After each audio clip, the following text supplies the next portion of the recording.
Here is a tricky Swift interview question. Why does this code look like it will crash but actually runs perfectly fine? Let's break it down step by step. Here is a code. Take a moment and think. What do you expect the output to be?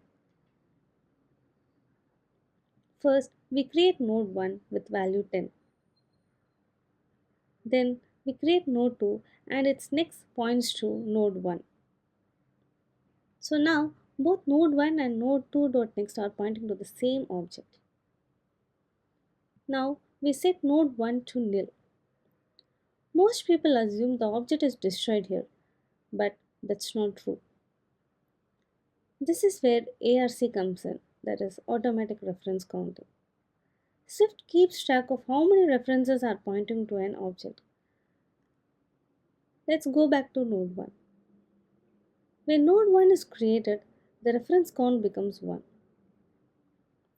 And when node 2 dot next is created, the reference count is increased by 1.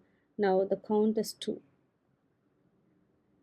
After node 1 becomes nil, we remove one reference. The count is decremented by 1 and the count becomes 1. So when we set node 1 to nil, only one reference is removed, but node 2 dot next still holds the object. And here's the most important rule. ARC will reallocate the object only when the reference count becomes 0. Since the reference count is not 0, the object stays alive. Classes in Swift are reference types. Setting one object to nil does not destroy the object. It only reduces the reference count. Let's confirm it by running it in the playground. I just copied the code and paste it here. It's running.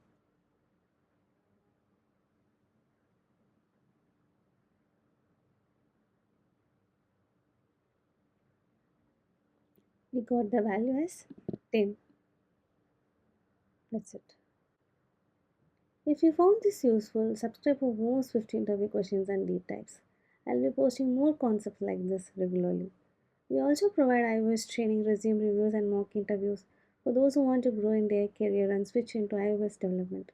You can also contact me for freelancing support. Thank you.